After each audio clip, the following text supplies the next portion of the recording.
In the ancient lands of Mesopotamia, there was a people, silent, emerging from the shadows, yet ruling Babylon for 4 centuries. Their name was the Kassites. Who were these people? Where had they come from? Did they descend from the harsh slopes of the Zagros Mountains or from the unknown steppes of Central Asia? We still do not know, but one thing is certain: they founded the longest dynasty Babylon ever saw. Today, we will not simply tell you the story of a kingdom. This is the tale of a people who reshaped Mesopotamia's destiny for 400 years, who added their own gods to Babylon's pantheon, and who made the war chariot a symbol of imperial might. The Kassites may have been forgotten in the back pages of history books, but their traces still live on, in Kuduru stones, in the cult of the horse, and in Babylon's rebirth. In this documentary, you will follow every detail, from their first mention in the Mari tablets to the moment they seized Babylon after the Hittite conquest, from the diplomatic intrigues of the Amarna letters to the devastating raids of the Elamite armies. The rise and fall of kings, the daily life of their people, and the enduring legacy the Kassites carved into Mesopotamia all awake you in this journey that will last for hours. So, how lasting was the most silent empire in history? Were the Kassites merely shadows behind Babylon, or were they the true, overlooked founders of Mesopotamia? Stay with us to uncover the answer. As we reach the early 2nd millennium BC, the landscape of Mesopotamia was fragmented and fragile. Rival city-states could not share wealth or power, constantly upsetting the balance with endless wars. The old Sumerian cities had long grown weary, and the once glorious Ur and Uruk had fallen into shadow. Their place was taken by dynasties of Akkadian origin. Yet these new kingdoms too proved short-lived. In the north, Assyria sought to rise through wealth from trade routes, while in the east, Elam waited for its chance. To the west, Amorite tribes were slowly gaining strength, and most importantly, Babylon began to claim the spotlight at the very center of the stage. In this climate, alliances held little value. Kings trusted no one, and short-term coalitions quickly dissolved. Under Hammurabi, Babylon stood alone as the strongest center of Mesopotamia. But when he died, that unity unraveled. His successors lacked the vision to preserve the inheritance. As Babylon's power crumbled, the entire region fractured once more. And this fragmentation was not only political. The economic order faltered.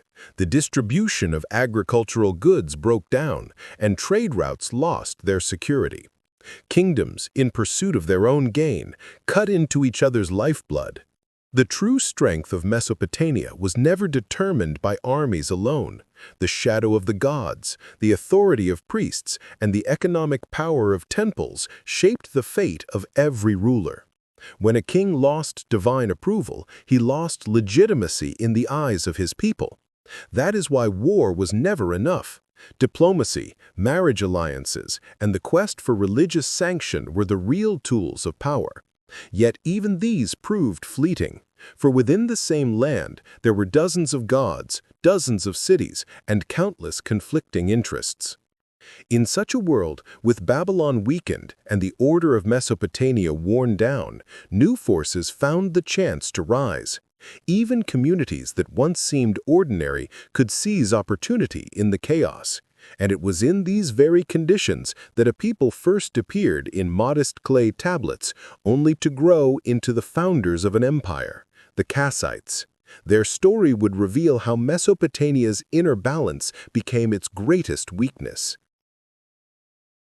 Midway through the second millennium BC, a silent rise was beginning, one that stood apart from Mesopotamia's chronic turmoil. This time, the focus was not on a city-state, but on a foreign people emerging from the rugged mountains, the Kassites. Their story was far from an ordinary tale of nomadic tribes, for in their hands lay a military innovation capable of reshaping the balance of power. The Kassites' most distinctive advantage was their mastery of the war chariot. Their vehicles were designed not only for speed, but for sudden, precise maneuvers. Pulled by 2 horses, their lighter frames outperformed the heavy chariots of the time. This gave them the ability to confront vast armies with only a small force. The settled states of Mesopotamia watched these unfamiliar warriors with a mixture of admiration and unease. Yet the Kassites' emergence was not confined to the battlefield. They were mountain nomads hardened by harsh climates. They had learned to survive in difficult terrain, relying on their horses and herds. When they descended into the fertile plains of Mesopotamia, they adapted these skills to new conditions. They began blending their nomadic discipline with the agricultural order of settled societies.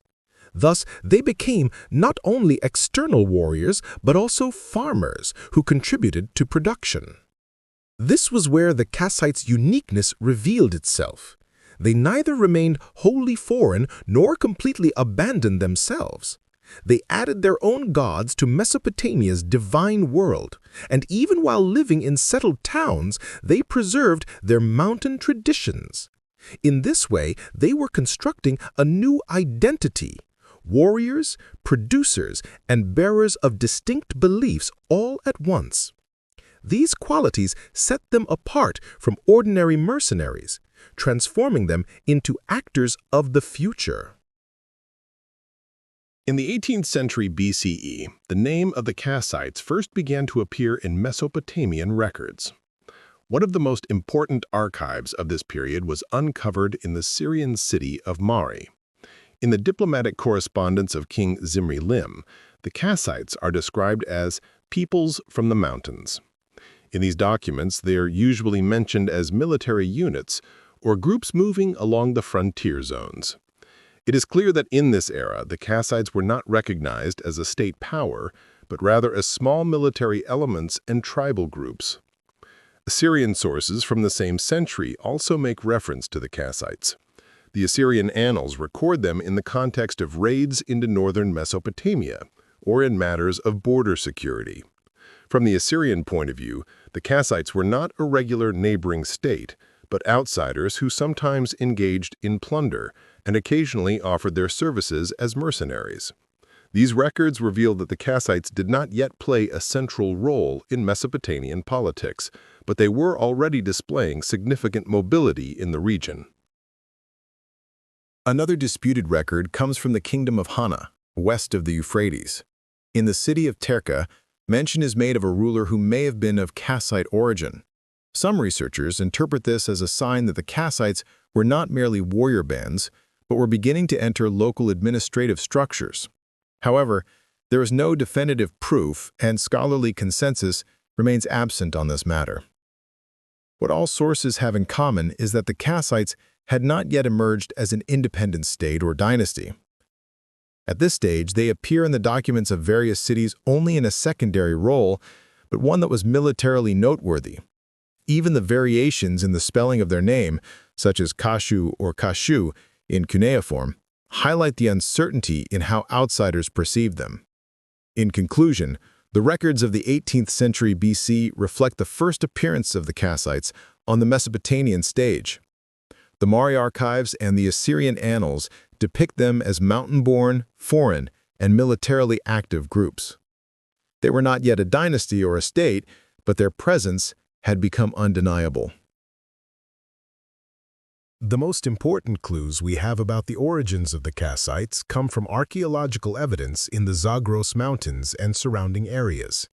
Excavations dated to the 3rd and 2nd millennia BC reveal traces of a nomadic or semi-nomadic way of life. These sites show strong evidence of animal husbandry. The discovery of horse bones is especially significant. At this time in Mesopotamia, horses were not yet part of daily life, but were mainly associated with groups coming from outside.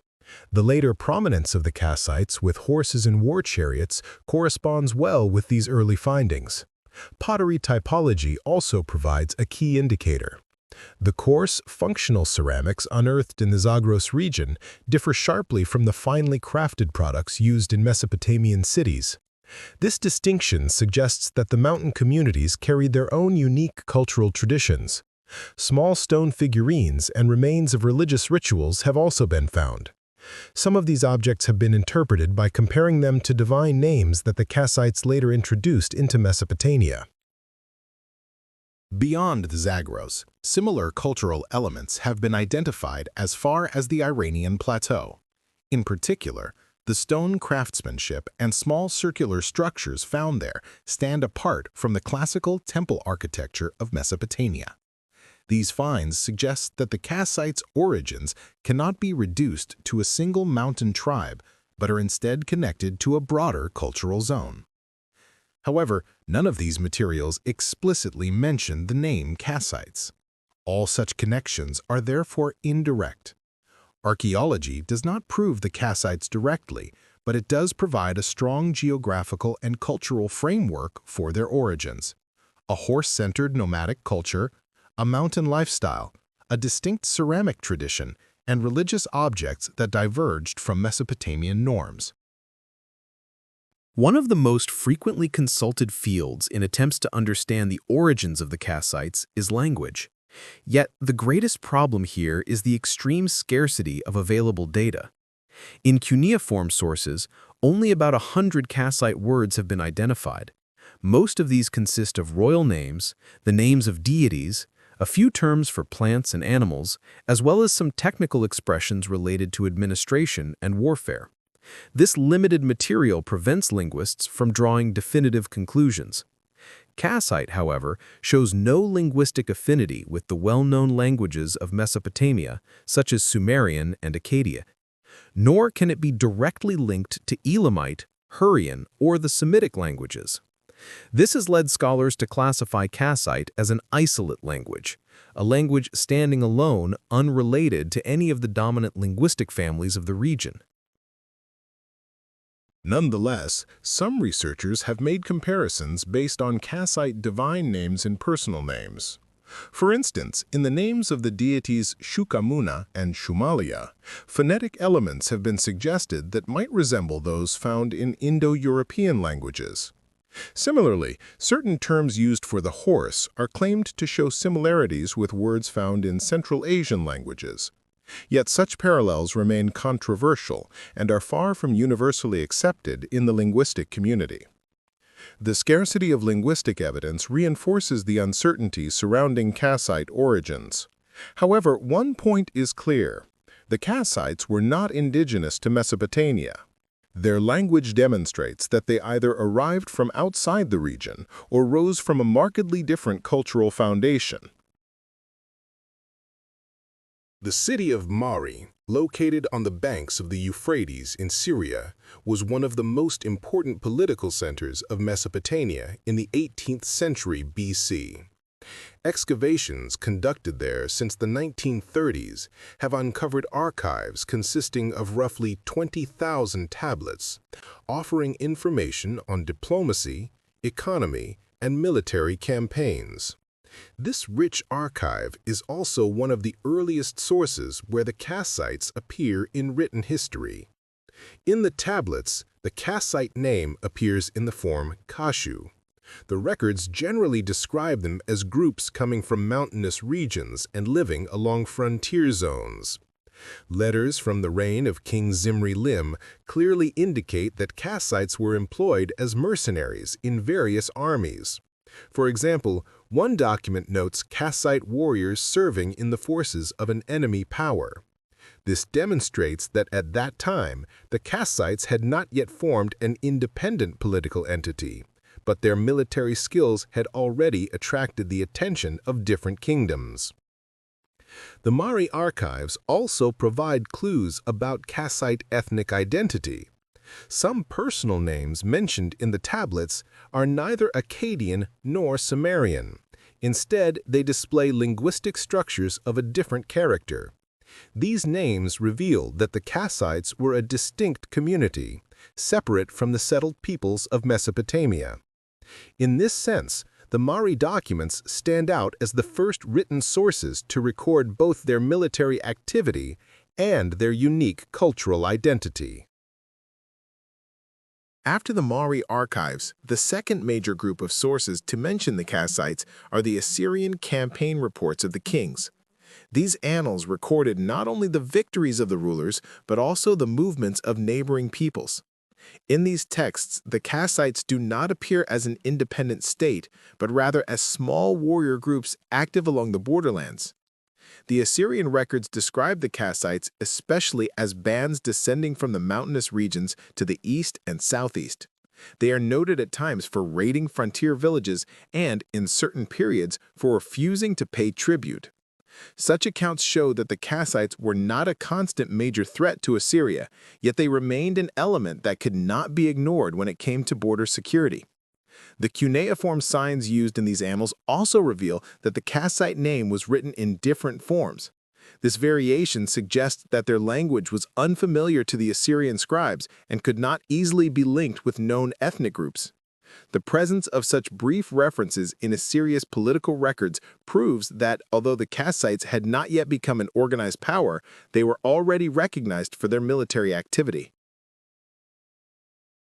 Beyond the Mari and Assyrian records, another source that provides clues about the Kassites comes from the Hana kingdom, located in the middle reaches of the Euphrates.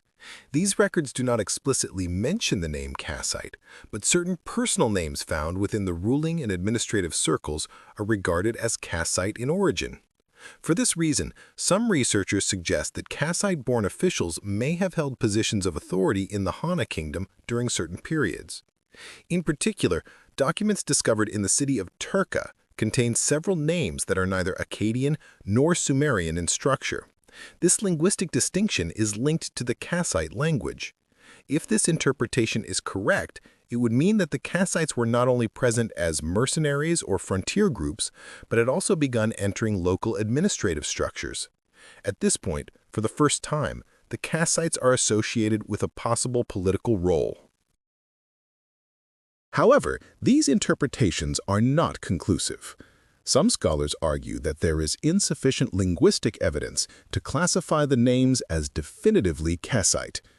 Moreover, the political status of the Hana kingdom itself remains debated, whether it was an independent power or a realm shifting between Babylonian and Assyrian influence. Therefore, the Kassites' role here cannot be seen as clear evidence of political dominance, but rather as an early sign of integration into Mesopotamian societies. In conclusion, the Hana kingdom documents raise the first possibilities that the Kassites were not limited to their warrior identity, but could also appear within local administrations. This is considered an important intermediate stage on their eventual path to the throne of Babylon. Samsu-iluna ascended the throne of Babylon after the death of his father Hammurabi. His reign, which began in 1749 BCE, lasted for nearly 3 decades. Under Hammurabi, most of Mesopotamia had been brought under Babylonian control. Yet this expansion also created a fragile imperial structure. When Samsu-iluna came to power, he inherited a vast realm, but also the heavy burden of an empire already beginning to unravel. The first major problem was the resurgence of independence movements among city-states that Hammurabi had bound by force.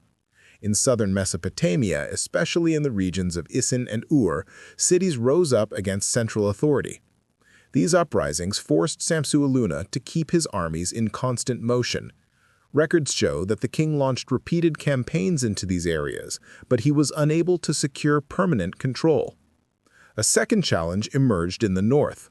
After the fall of Mari, the political vacuum in that region allowed new actors to rise.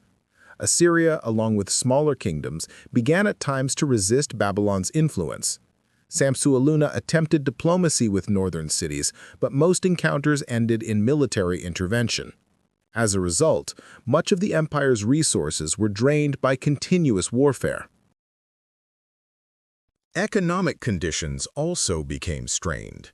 The long wars increased the tax burden, which in turn fueled resentment among the peasantry.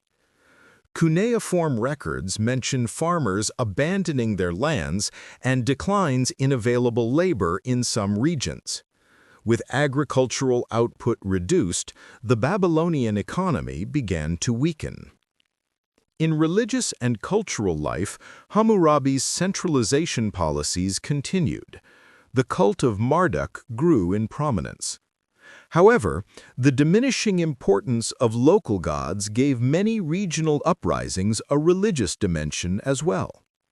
In conclusion, the reign of Samsu-Iluna was defined by the struggle to preserve the borders of Hammurabi's empire.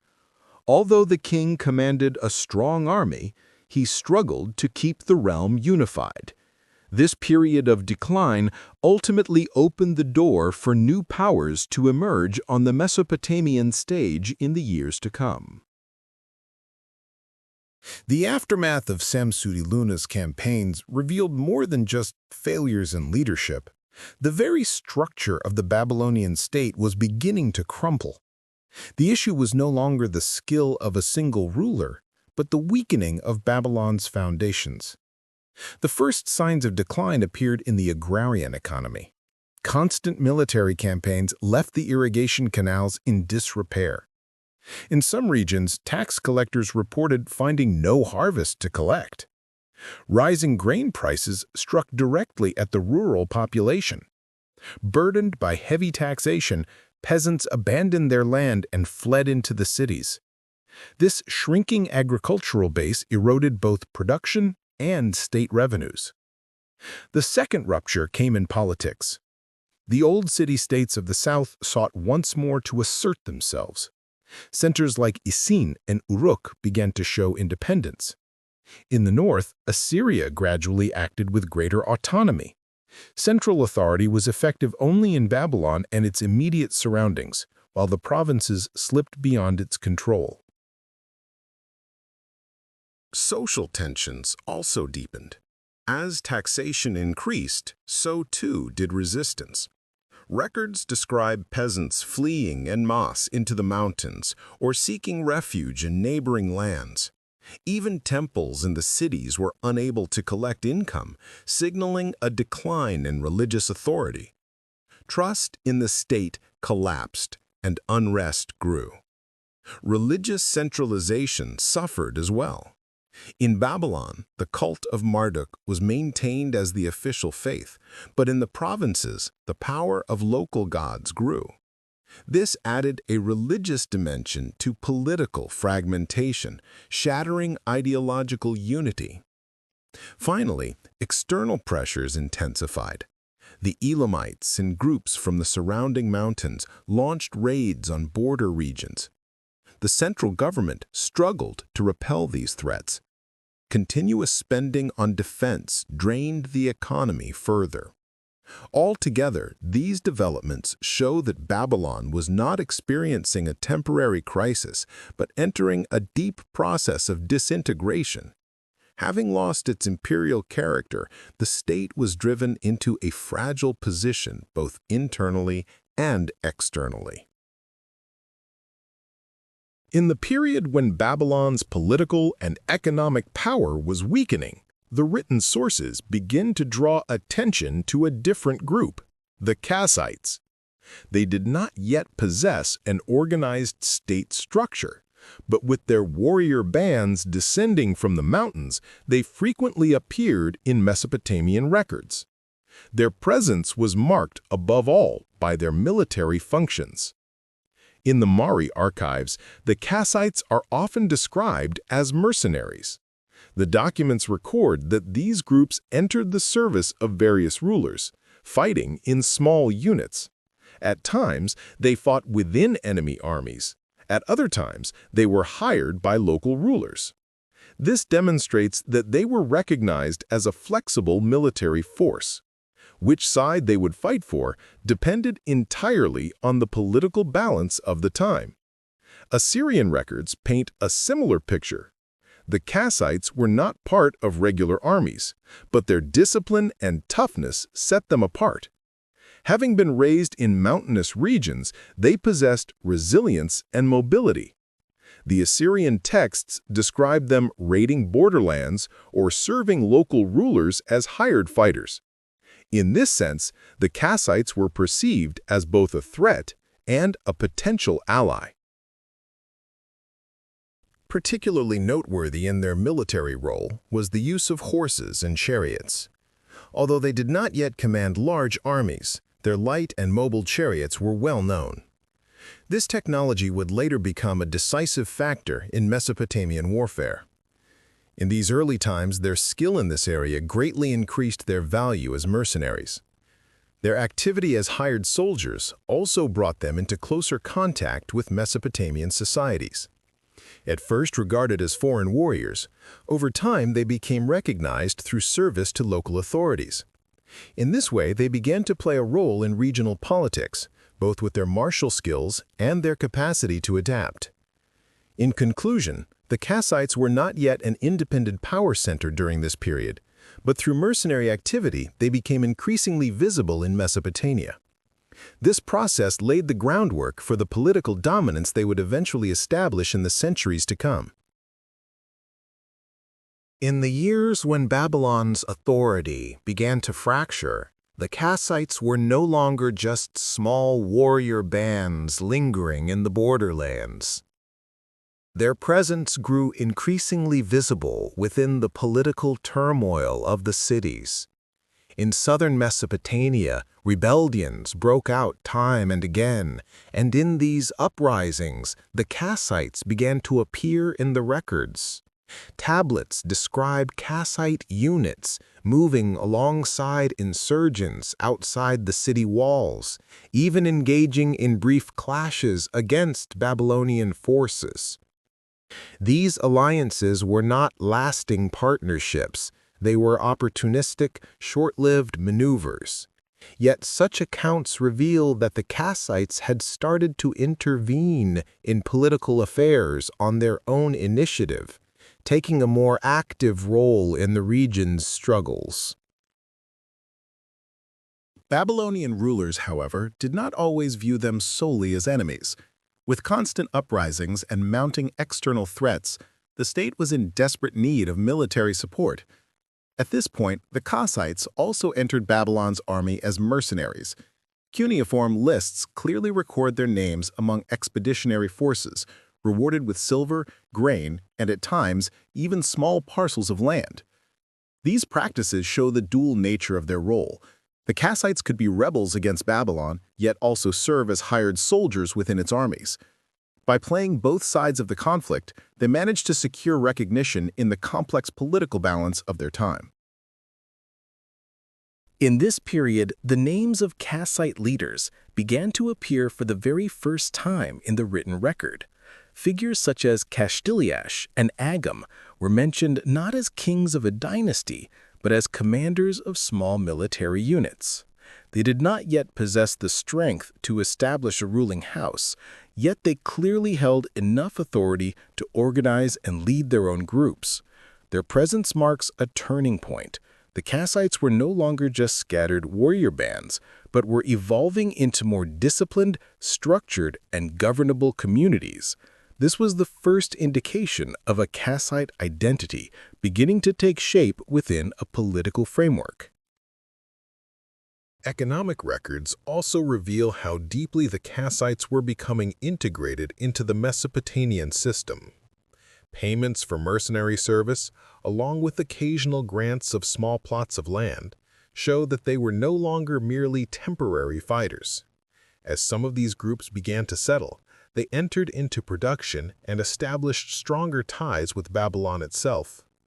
In this process, the Kassites were transforming into both a military and an economic force. This dual role paved the way for them to one day establish a more permanent political structure. It was, in essence, a concrete step from a life of nomadic warriors toward the foundations of a settled community. The dual role of the Kassites, fighting both in uprisings and in the official armies, created a contradictory image within Mesopotamian society. In some sources, they appear as foreign warriors, spoken of with caution. In others, they are recorded as reliable servants of the state. This double-sided image shows that the Kassites did not embody a fixed identity, but rather a flexible and pragmatic one. For them, what mattered most was turning circumstances to their advantage, choosing whichever side offered greater opportunity. It was precisely this adaptability that allowed the Kassites to integrate so swiftly into the political life of Mesopotamia. By the end of this period, the Kassites were no longer just scattered bands descending from the mountains. They had penetrated into the very heart of Babylon, gaining experience in both rebellion and formal military service, while emerging leaders began to organize their groups. The political lessons learned from uprisings, the economic ties forged through mercenary payments, and their contradictory yet constant presence in society all prepared the ground for what was to come. These were the foundations upon which the Kassites would eventually build a dynasty. It was in this era that they secured their place as a permanent force in the history of Mesopotamia. After the Kassites began to appear more visibly in Babylonian politics, the first figures to emerge as leaders were Kashtiliash I and Agum I. In the surviving records, their names usually appear as commanders of small military units. Their presence shows that the Kassites had reached a stage where they were no longer just mercenaries or rebels, but had begun producing their own political representatives. Kashtiliash was active in the early 17th century BC. His name is linked in some lists to military campaigns. The limited nature of the sources makes it difficult to determine the full scope of his rule, yet his existence proves that the Kassites were evolving from scattered groups into something resembling a dynastic line. Agum I is mentioned after Kashtiliash and seems to have held a short-lived leadership as well. His name appears in the context of small military forces and interactions with local authorities. During Agum's time, the Kassites were still far from seizing the Babylonian throne, but their tendency to move closer toward the Mesopotamian center is more clearly visible. In this period, Kassite groups are noted as serving in Mesopotamian cities, settling on small parcels of land, and forging more permanent ties through their leaders.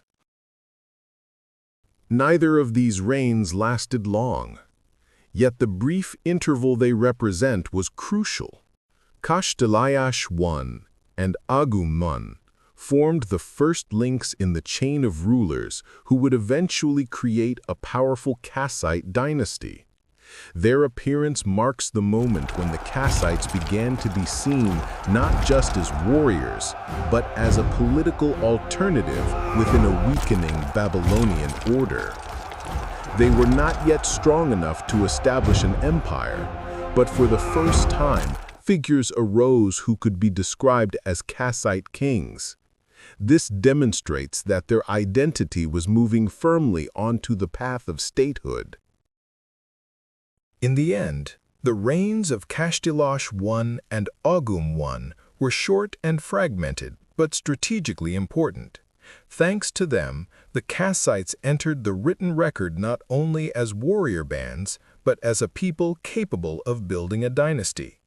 It was upon this foundation that later generations would construct the longest-lived dynasty in Babylonian history. By the late 17th and early 16th centuries BC, the Hittites had become a rising power in Anatolia. Hattusili I united the city-states of central Anatolia and, from his capital at Hattusa, launched campaigns into the surrounding regions. He fought the Kashka tribes in the north and clashed with Kizzuwatna in the south. After him, his nephew Mursili I ascended the throne and continued this policy of expansion. He first turned toward northern Syria, capturing Aleppo and gaining control over the crucial trade routes linking Anatolia and Mesopotamia. From this moment on, the Hittites' military and political influence was no longer confined to Anatolia alone.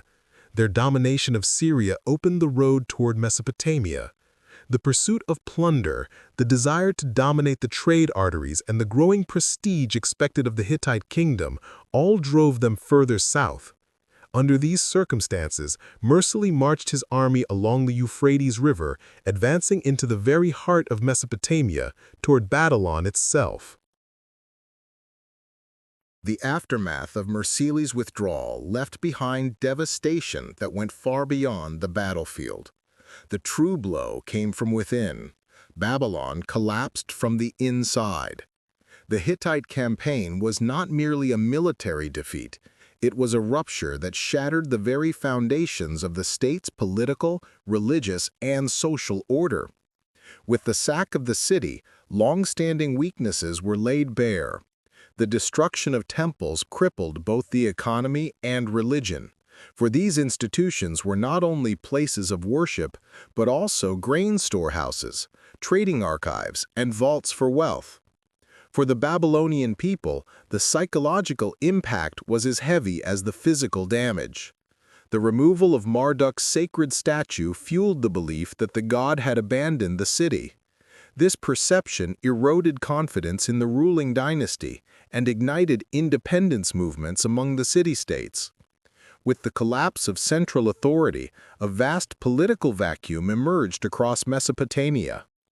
When the Hittites withdrew back to Anatolia, they left only ruins behind. The capital had been plundered, the dynasty stripped of power, and the bonds between the cities unraveled. Thus ended Babylon's long-standing centralized order, and the stage was set for a new power to rise and claim the void. When the Hittites withdrew from Babylon, they left the cities leaderless and in disarray. The old dynasty had lost its power, and the people were left adrift both politically and religiously. Into this vacuum stepped the Kassites, who had long been present in Mesopotamia in different roles. Now they began to appear not merely as mercenaries or commanders of small bands, but as a genuine political alternative. The Kassites' advantage lay in their past experience. They had fought within Babylon's army and had also participated in various rebellions. Through this, they had learned the weak points of the region, which cities struggled to remain loyal to central authority, and which areas were most vulnerable. After the Hittite assault, they capitalized on this knowledge, first seizing control of smaller settlements before turning their gaze toward Babylon itself. Sources show that during this period, the Kassites gradually established political dominance. Their first step was to secure cities through military power. Their cavalry and war chariots provided overwhelming superiority against defenseless urban centers. Later, they solidified these military gains by settling permanently. Records mention Kassite leaders receiving land grants and paying their soldiers with grain and silver. This demonstrates that what was happening was no longer a temporary military episode, but the birth of a new ruling power. For the Babylonian populace, the rise of the Kassites was initially met with caution, yet the need for restored central authority made acceptance easier. The Kassites accelerated this process by honoring local gods, integrating into temple structures, and adopting Mesopotamian political traditions. In this way, they sought not only military, but also religious and social legitimacy. In the end, the brief Hittite campaign had shattered Babylon, but it also opened the door for Kassite ascendancy. By seizing the opportunity, the Kassites laid the foundations for a Babylonian rule that would last nearly 4 centuries.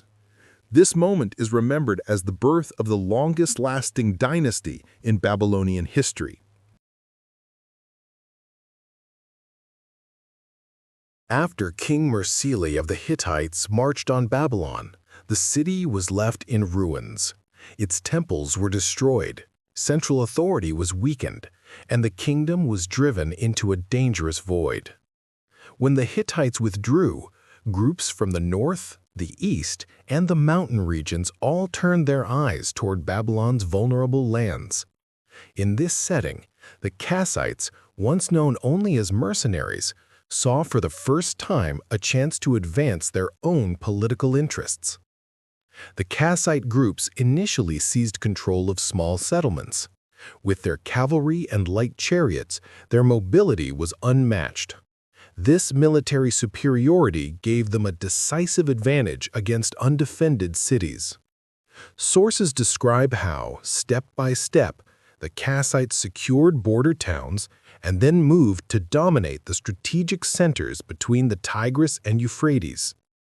In doing so, they transformed from highland warrior tribes into actors at the very heart of Mesopotamia. Among their leaders, Kassite and Agum stand out. The units associated with their names acted not only as military forces, but also as political agents. At the height of Babylon's crisis, the Kassite figures forged ties with local elites, using a combination of armed power and diplomatic maneuvering to restore order in the cities. As a result, the Kassites were no longer viewed simply as raiders, but as a people capable of establishing a new order. The Kassites' rise cannot be explained by military power alone. It also rested on a sharp reading of the political landscape. The rivalries among the southern city-states, the incomplete dominance of Assyria in the north, and Elam's focus farther east created a window of opportunity. In these conditions, the Kassites advanced carefully, favoring deliberate steps aimed at permanent rule rather than quick raids. In the end, the Kassite ascendancy began when they turned the short-lived intervention of the Hittites into an opportunity for long-term domination. The control they established during this period laid the foundations of a dynasty that would rule Babylon for nearly 4 centuries. After seizing Babylon by military force, the Kassites faced a far greater challenge. To make their rule last, they needed to build a new political order. Conquest alone was not enough. Daily life had to be restored, institutions revived, and authority re-established. For this reason, Kassite kings prioritized repairing the broken structures of Babylon and reshaping them in accordance with their own vision of governance. The first step was the reorganization of the temples. Sacred sites, above all the great Temple of Marduk, were rebuilt and restored. The Kassites introduced their own deities into the Babylonian pantheon, yet they respected local tradition by keeping the cult of Marduk at the center. This strategy not only legitimized their rule, but also softened resistance among the people. In administration, the Kassites rebuilt the taxation system, placed agriculture under tighter control, and repaired the vital irrigation canals. To integrate their own mountain-born clans into the settled order, they distributed land. In this way, former mercenaries were rewarded, and nomadic groups were transformed into part of Babylon's stable society. Militarily, they created a more structured institution. Kassite warriors were integrated into the Babylonian army, ensuring security within the city and strengthening defenses against external threats. This institutional military power stabilized the kingdom and prevented fragmentation. Diplomacy also proved essential for the endurance of their rule. Kassite kings maintained balanced relations with powerful neighbors such as Elam, Assyria, and Mitanni. Diplomatic letters, the exchange of gifts, and marriage alliances became the instruments of foreign policy. Thus, Babylon was safeguarded not only internally but also externally. In the end, the Kassites did not treat Babylon as a prize to be plundered. Instead, they transformed it into a permanent capital. By instituting political, administrative, and religious reforms, they laid the foundation for stability. This deliberate approach was one of the key reasons why Kassite rule endured for nearly 4 centuries, longer than any dynasty in Babylon's history. The Kassite takeover of Babylon was not, at first, an easy transition in the eyes of the people. These newcomers were not descended from the old dynasties of Mesopotamia. They were known instead as former mercenaries or mountain tribes on the margins of society. For this reason, in the early years of Kassite rule, many Babylonians viewed them as outsiders and treated them with suspicion. Religious sensitivities were especially important, and the people expected their sacred traditions to be upheld during the rebuilding of their city. To ease these doubts, the Kassites took deliberate steps. They preserved the cult of Marduk and restored the ruined temples, winning the trust of the population. By maintaining the sacred rituals that had long defined Babylonian life, they created a sense of continuity, even under a foreign dynasty. This gave the impression that the Kassites were not conquerors imposing a new order, but restorers of the old. Economic reforms also transformed public opinion. The reintroduction of taxation, the repair of irrigation canals, and tighter control of agricultural production reduced the fear of famine. The security of the harvest won support from rural communities. In addition, the distribution of small plots of land and the provision of food supplies showed that the Kassites were not merely a military power, but an authority that directly improved people's lives. On a social level, perception shifted slowly but steadily. Once seen as outsiders, the Kassites became woven into daily life. As peace and stability returned under their governance, their foreign origins began to fade into the background. By prioritizing order and security over harsh oppression, the Kassite rulers ensured that their power was accepted rather than resisted.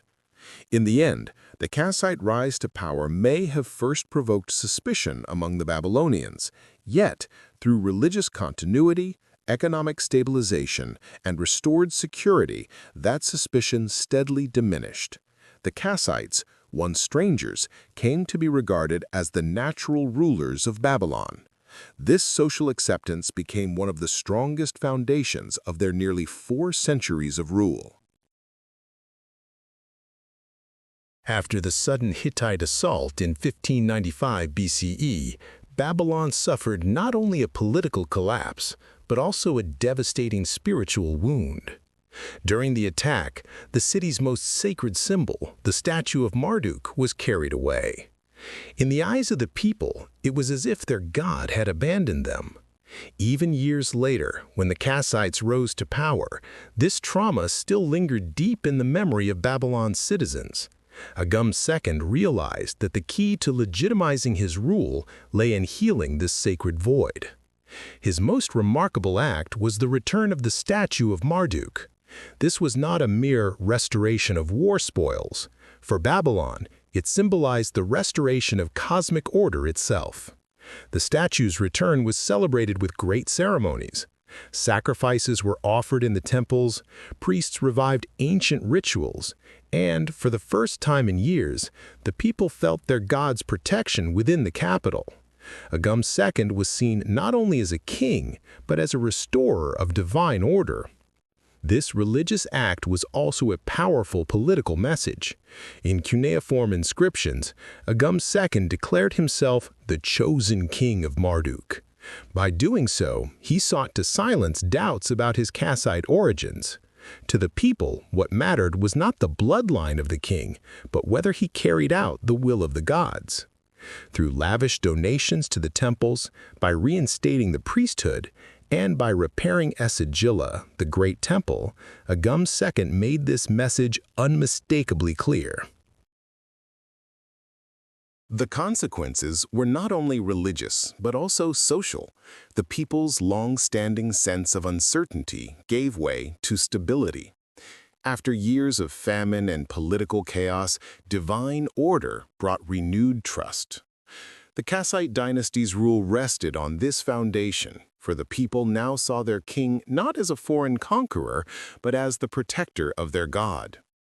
Agum II's achievement marked the most critical step in Kassite integration into Babylonian society. His strategy did not rest on military victories, but on the power of sacred symbols, The return of the Marduk statue became the symbolic beginning of Kassite rule. From this moment onward, Kassite kings would understand the value of religious legitimacy and maintain their power not only with the sword, but by guarding the sacred order itself. Caran d'Ache is remembered as the king under whom the Kassite dynasty first appeared as a strong and lasting monarchy. His reign was not defined solely by military force. It was marked by administrative, economic, and social reforms that brought true institutionalization. During Caran d'Ache's time, the Kassites transformed from mountain-born warrior tribes into a centralized monarchy governing one of Mesopotamia's greatest city-states. Caran d'Ache's governing style was built on balance. On one hand, he needed to maintain his ties with Babylon's entrenched aristocracy. On the other, he had to integrate the Kassite warrior groups from the mountains into the system. For this reason, the king distributed land grants to Kassite nobles, settling them into agricultural estates. In this way, economic production was expanded, and nomadic warriors were drawn into a land-based order. In exchange for land, they owed military service and taxes, one of the most critical steps in strengthening central authority. Caran d'Ache also reformed taxation. Levies on agricultural produce became more systematic, and special inspectors were assigned to oversee irrigation canals and ensure productivity. This both strengthened the state treasury and guaranteed agriculture as a stable source of revenue. For the Kassites, this was more than an economic shift. It was a social transformation. Mountain fighters were now becoming part of a class tied to the soil and production.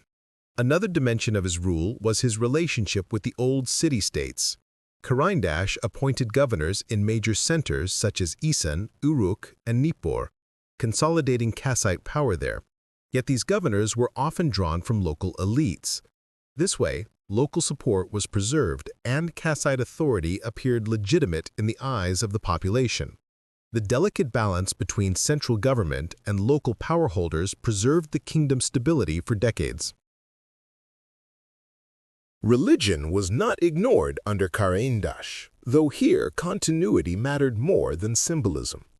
The duties of priests and the incomes of temples were safeguarded. In the eyes of the people, this meant the Kassite king was not only a warrior leader, but also a just ruler. This perception helped soften the view of the Kassites as foreign occupiers. In the end, Caran d'Ache's reign entered history as the first major political success of the Kassites. Under his policies, the Kassites ceased to be mountain raiders and instead became a settled and institutional kingdom in the heart of Mesopotamia. His approach laid the groundwork for the Kassite rulers who followed. Caran d'Ache was the king who secured Kassite power not by the sword alone, but through orderly governance and justice. Caran d'Ache stands among the earliest well-documented great rulers of the Kassite dynasty, though the chronology of his reign has long been debated. Today, most scholars place his rule between the late 15th and early 14th centuries BCE. This was the period in which the Kassites not only secured permanent control over Babylon, but also began to be recognized as a regional power in their own right. Caran d'Ache's name is most clearly preserved in inscriptions from the Enlil Temple at Nippur. These inscriptions serve as direct evidence of his building projects and his support for major religious centers. Moreover, diplomatic records reveal that during Caran d'Ache's reign, the Kassite kings were now dealing with neighbors such as Assyria, Mitanni, and Elam on equal footing. This elevated status explains why his period is often remembered as the first great Kassite kingdom. Thus, while his reign is generally placed around 1410 to 1390 BCE, the true significance of Caran d'Ache lies not in precise dates, but in the fact that his era represents the first stage in which the Kassite state reached genuine political and cultural maturity. During the reign of Caran d'Ache, the Kassite kingdom was no longer just a power securing its internal order, but an active actor in regional diplomacy. His policy was built on forging balanced relations with the great powers surrounding Babylon. In relations with Assyria, a striking balance can be seen. The rising Assyrian kings in the north were both rivals and potential trade partners. For this reason, Karindash chose not to escalate conflicts directly, but sought to resolve border disputes through correspondence and mutual embassies. This diplomatic approach ensured the security of the northern frontiers. To the east, Elam presented a more complex picture. Though tensions sometimes arose, Karindash worked to ease relations through gifts and reciprocal exchanges.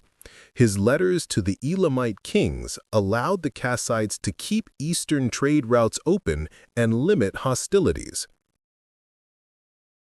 The most remarkable step, however, was the marriage alliance with Mitanni. Kassite princesses were given into the Mitanni royal family, raising Babylon's diplomatic status during this era. In this way, the Kassites secured a place at the heart of regional politics, not only through military means, but also through dynastic ties. In the end, Karindash, through diplomacy, transformed the Kassite state into not just a kingdom of Mesopotamia, but a recognized power of the entire Near East.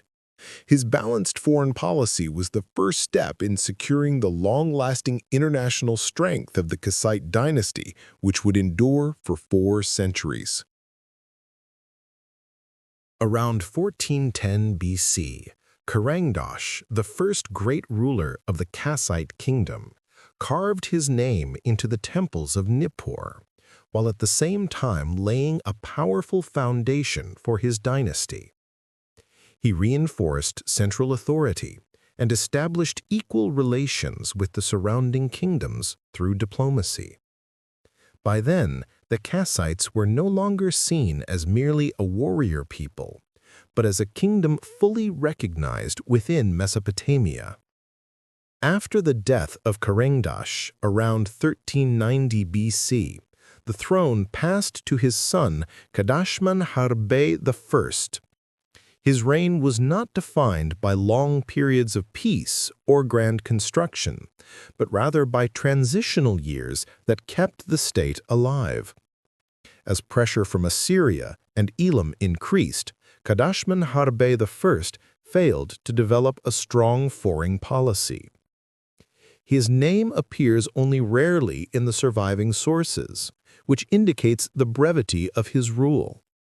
Yet this was not the collapse of the Kassite dynasty, but a stage of preparation for its renewed ascent. Karindash laid the foundation of the Kassite kingdom. His son, Hammurabi I, preserved that foundation without great achievements, but ensured the dynasty's survival. Then came Kurigalzu I, who was no longer content with simply maintaining the kingdom. He was preparing to take the step that would secure a lasting Kassite presence in history. In the 1380s BC, Kurigalzu I gave the order to build a new capital in the heart of Mesopotamia. This was not an ordinary act of urbanization. It was an effort to assert Kassite identity, power, and legacy as distinct from Babylonian tradition. The chosen site was the region of Akarkuf, west of present-day Baghdad. Close to the fertile lands of the Tigris, the location was ideal for both trade and agriculture. Through this city, Kurigalzu intended to embody Kassite military strength and economic superiority. The construction became a massive state project. Workers, craftsmen, architects, and soldiers labored for years. At the center rose a towering ziggurat, not only a temple, but a declaration of Kassite ambition reaching toward the heavens. Around it spread palaces, administrative buildings, temples, and walled neighborhoods. Dur Kurigalzu was no longer just a city. It became the enduring symbol of the Kassite dynasty. Thus, the process that began with the foundation of Karaindas was turned into stone by Kurigalzu I. The Kassites now possessed a capital that bore their own name. It was not merely a military or political triumph, it was a cultural victory. Kurigalzu I decided to establish a new capital was not merely an act of urbanization or construction. It was a deliberate choice that clearly expressed the political intentions of the Kassite dynasty. At that time, the symbolic authority of Babylon remained strong. Yet for the Kassites, ruling directly from Babylon would have meant appearing to govern under the shadow of a foreign dynasty. By creating a capital that bore his own name, Kurigalzu made the Kassite dynasty visible as an independent and unique power. Dur-Kurigalzu symbolized that the Kassites were not simply heirs of Babylon, but creators of their own order. The selection of the capital's location was itself a political move. Positioned close to the Tigris, it lay in a region of fertile agriculture and active trade. The city not only supported economic strength, but also allowed control over both northern and southern Mesopotamia. This strategic placement gave the Kassites an advantage against both Assyria and Elam. Another purpose was to reinforce legitimacy through religious symbols. The massive ziggurat at the city's center was not only a place of worship, but in the eyes of the people, a visible sign that Kassite kings were chosen by the gods. It was a declaration of political authority reaching toward the heavens. Dur-Kurigalzu also became the Kassite dynasty's diplomatic showcase. Envoys from neighboring kingdoms were received there, and through ceremonies and gift exchanges, the Kassites proclaimed themselves as equal actors on the international stage. Kurigalzu succeeded in convincing not only his own people, but also foreign powers of the legitimacy of this new order. In the end, the construction of Dur-Kurigalzu was a project of power. Instead of vanishing in the shadow of Babylon, the Kassites created a capital that bore their own name and stamped their presence into history. For the people, it was a symbol of stability. For the gods, it was a new sacred center. For neighboring kingdoms, it was the declaration of Kassite strength. The most enduring aspect of Dur-Kurigalzu is the architectural legacy it left behind. At the heart of the city rose a ziggurat that symbolized not only the Kassites' devotion to the gods, but also their contribution to the monumental architectural tradition of Mesopotamia. The palace complex, with its vast courtyards and decorated halls, reflected the administrative power of the kingdom, while the temples ensured the continuity of religious life. The irrigation canals and the network of connecting roads to surrounding settlements proved that the city was not only a political center, but also an economic hub. Today, the ruins at Akar-Kuf still stand as silent witnesses to Kassite engineering skill. This legacy shows that the Kassites built a lasting culture in Mesopotamia and that their dynasty left its mark not only politically, but also architecturally. After Kurigalzu, the names of the Kassite kings appear only in fragments within the chronicles. Among them was Kadashman Harbi II. His reign was short, remembered more as a transitional period than an era of expansion. During his rule, the dynasty did not launch great conquests or monumental construction. The priority was to preserve the order already established. In this interim, Kassite power was not broken, but the rulers focused mainly on maintaining balance within the dynasty and reinforcing the authority of the new capital. In this way, the legacy of Kurigalzu I endured without disruption. Kadashman Enlil I stands out as one of the most notable kings of the Kassite dynasty. He is generally believed to have reigned between 1374 and 1360 BC. His exact lineage is not entirely certain, but most scholars consider him to be the son of Kurigalzu I. In this way, the solid foundations laid by Kurigalzu were passed directly into his own dynasty. The reign of Kadashman-Enlil I marks a critical turning point in Kassite history, for it was he who added an international dimension of diplomacy to the internal achievements established by his father, such as the capital Kurigalzu. Under Kadashman-Enlil I, the Kassite kingdom was no longer just a strong dynasty within Mesopotamia, but was recognized as an equal player in the eyes of the great powers of the age, Egypt, the Hittites, Assyria, and Elam. The relations of Kadashman-Enlil I with Egypt hold a special place in the history of Near Eastern diplomacy. During his reign, the Kassite kingdom was no longer only a powerful dynasty within Mesopotamia.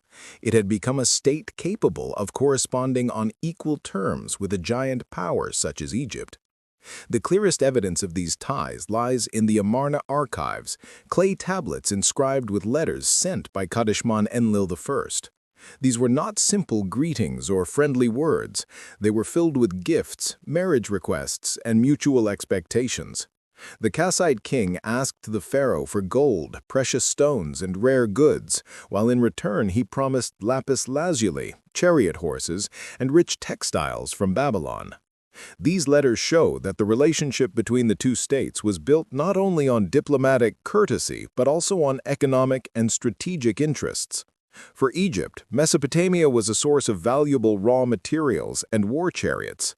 For the Kassites, Egypt represented the pinnacle of international legitimacy and prestige.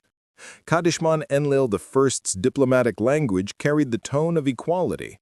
He addressed the pharaoh as "my brother," a term in the diplomatic terminology of the time that meant both rulers regarded each other as equals. This phrasing proves that the Kassites were no longer overshadowed by Assyria or the Hittites, but were acknowledged directly on par with Egypt. Yet the relationship was not always smooth. In some letters, Kadashman-Enlil I complained about the quality of the gifts from Egypt. He wrote that the gold sent was not pure or that the promised amount had not been delivered. Such complaints show that what was at stake was not only the exchange of goods, but also the honor of diplomacy itself. For the value of gifts was a measure of the respect shown by one ruler to another. The correspondence also involved the pursuit of marriage alliances. Kadashman-Enlil I sought to establish kinship ties between the Kassite dynasty and the family of the pharaoh.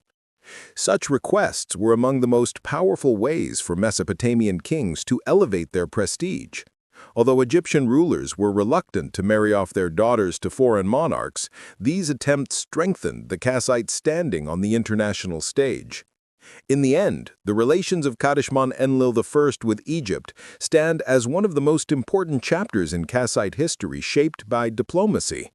This bond created not only commercial and diplomatic exchanges, but also a field of cultural interaction. Through its contact with Egypt, the Kassite kingdom secured its place among the League of Equals in the ancient Near East. The relations of Kadashman-Enlil I with the Hittites represented one of the most delicate balances in the political landscape of the ancient Near East. In the 14th century BC, the Hittites expanded from Anatolia into Syria and Mesopotamia, becoming a major force in the region.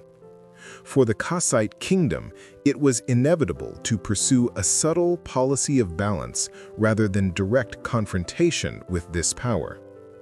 The Hittite presence in the south grew even more prominent after the decline of the Mitanni kingdom.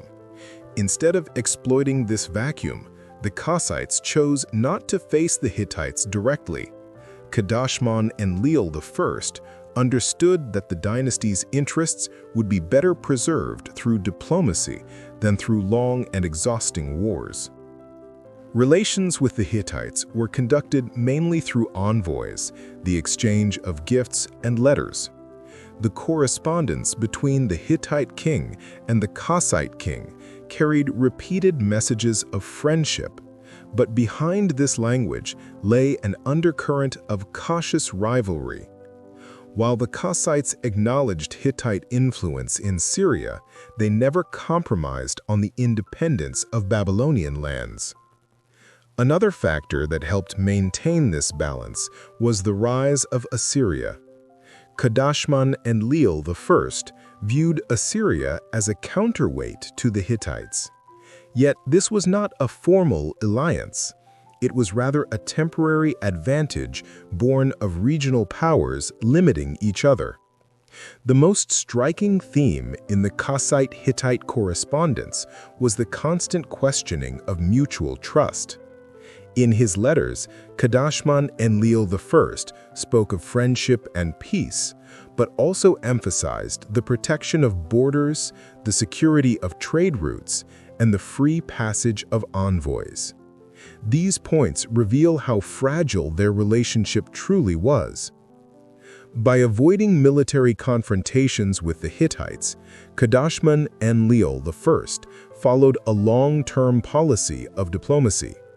This approach allowed the Kassite state to preserve its internal stability.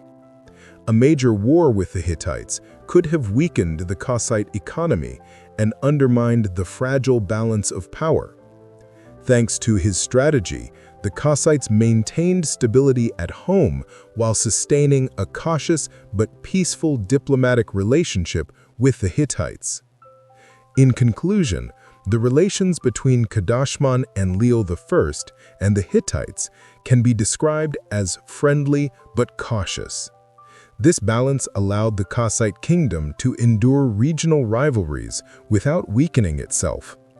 For the Kassites, the ultimate goal was to win not on the battlefield, but at the table of diplomacy.